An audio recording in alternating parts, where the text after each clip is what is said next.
Hello everyone. Welcome to my bold and the beautiful gossip channel. I hope you're all having an amazing day.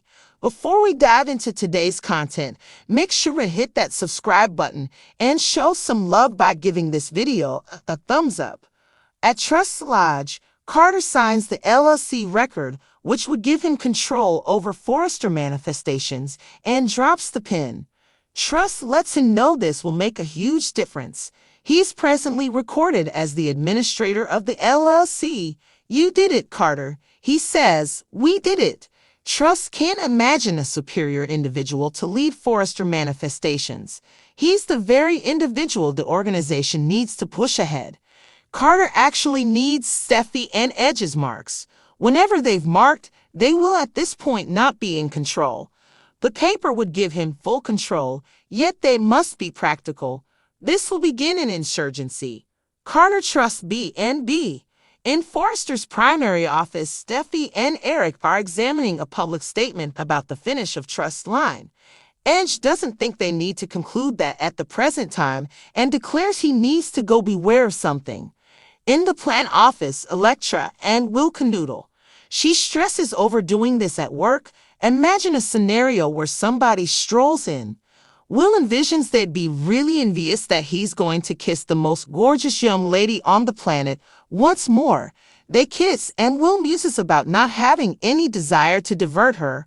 She says he'll do that regardless of whether he's not there. Will ponders her as well. He needs to know each seemingly insignificant detail about her. Electra teen Will B&B. Edge finds Finn working at home and inquires as to whether he has a moment for his father by marriage. He's attempting to get some explanation about what occurred among him and Trust. Finn says Trust's way of behaving must be managed. He thinks Steffi terminating her was fundamental. Edge discusses how vexed Brooke is at this moment. Finn says there's not a good reason for what her little girl did. Edge inquires as to whether he's certain expectation was going on to him. On the off chance that there's any likelihood that she wasn't, he has to be aware before they issue the public statement. In the plan office, Electra believes being the child of an extremely rich person is more fascinating than a gems fashioner. Will differs and says she's savvy, amusing, and delightful. Ivy looks in the entryway and hears as he rehashes that he needs to have a deep understanding of her, similar to where you grew up. Why'd you emerge to LA? Ivy hinders and tells Will he's essentially as beguiling as his siblings. I've been hearing a ton about you recently. Ivy says she's been informing her auntie concerning that she is so eager to be working at Forrester, and with you as well, Will. Ivy happens about Forrester being home for her. Will says Electra's most certainly made it a spot he needs to be. He moves summoned and leaves. Ivy prods, you had it terrible for that kid. She knows generally too well the Spencer men can be. What's more, obviously, he feels the same way about you. Electra concerns her past could demolish everything. Electra teen Will B&B. In the primary office, Eric stresses over what will befall Zen now. Steffi guarantees her granddad that they'll use his gifts. He has an incredible future there.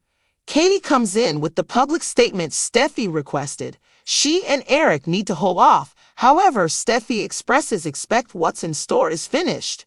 Trust might have remained at Forrester. However, she needed to put her hands on her significant other. Steffi likes the concise letter that Katie has composed. However, Eric grumbles it doesn't express anything about Trust's achievements. Steffi says she's not resigning. She's been terminated. Katie figures they ought to pause. There's something else to talk about. She tells Eric that Trust claims she wasn't going on to Finn. Steffi saw what she saw, and in the event that she doesn't really accept that she ought to trust Finn. In the lodge, Carter stresses over the expense of a takeover. Edge is his dearest companion. Trust thinks Forrester is important for him, similarly as it was her. However, she was dismissed without even batting an eye. They could go so far in light of how things are at Forrester. Carter muses, it's a privately owned company. Trust felt piece of that family on occasion. According to Carter, me as well. However, not really any longer. He inquires as to whether they're truly going to do this. Will they risk all that to take over Forrester? Trust brings up that her time at Forrester is finished, yet his isn't. Carter could utilize the force of the LLC to wreck the boat. Trust goes over wearing the undergarments for Carter.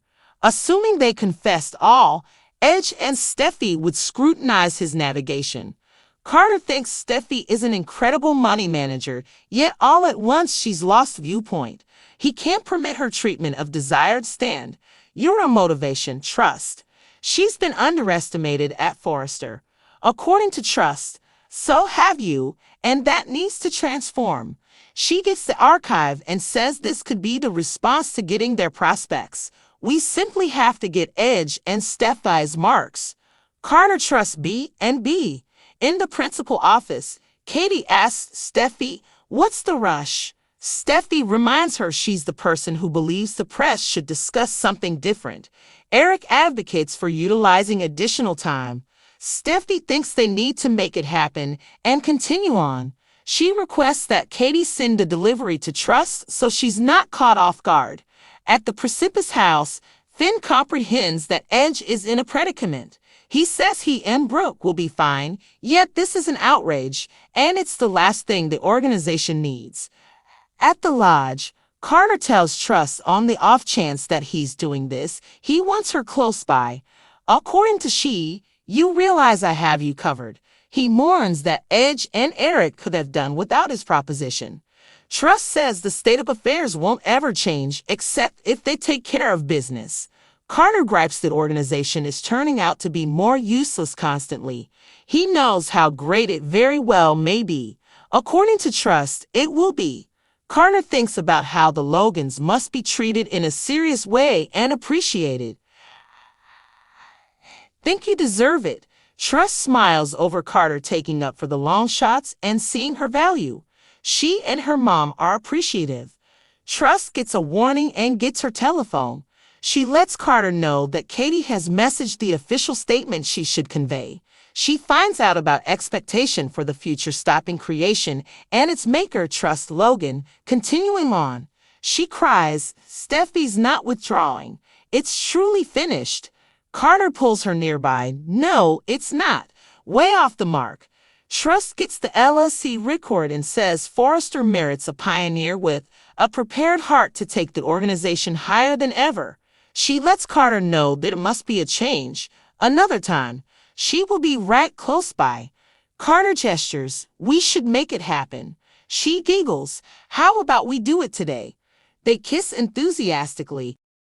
Carter says, "Me too, but not so much anymore." He asks if they're really going to do this. Will they risk everything to take over Forrester? Hope points out that her time at Forrester is over, but his isn't. Carter could use the power of the LLC to right the ship. Hope goes over wearing the lingerie for Carter. If they came clean, Ridge and Steffi would question his decision-making. Carter thinks Steffi is a great businesswoman, but she's lost perspective. He can't allow her treatment of Hope to stand. "You're an inspiration, Hope. She's been undervalued at Forrester." Hope says, "So have you, and that has to change."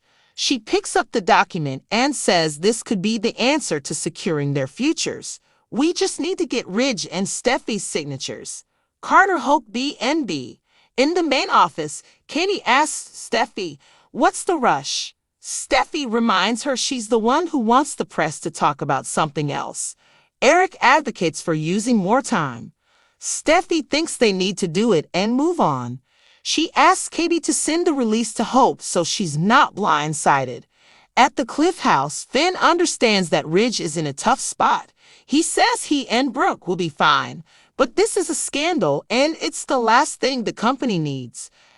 At the cabin, Carter tells Hope if he's doing this, he needs her by his side. She says, "You know I have your back." He laments that Ridge and Eric didn't like his proposal. Holt says the status quo will never change unless they do something about it. Carter complains the company is becoming more dysfunctional by the day. He knows how good it could be. Hope says it will be. Carter wonders what the Logans have to do to be taken seriously and appreciated. "I think you've earned it." Hope grins over Carter taking up for the underdogs and seeing her worth. She and her mother are grateful. Hope gets a notification and picks up her phone. She tells Carter that Katie has emailed the press release she's supposed to send out. She reads about Hope for the Future ceasing production and its creator, Hope Logan, moving on. She cries. Steffi's not backing down. It's really over. Carter pulls her close. No, it's not.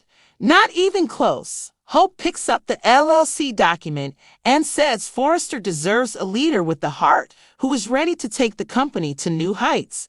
She tells Carter there has to be a change, a new era. She will be right by his side. Carter nods. Let's do it. She laughs. Let's do it today. They kiss passionately. Thanks for watching. Don't forget to subscribe for more updates.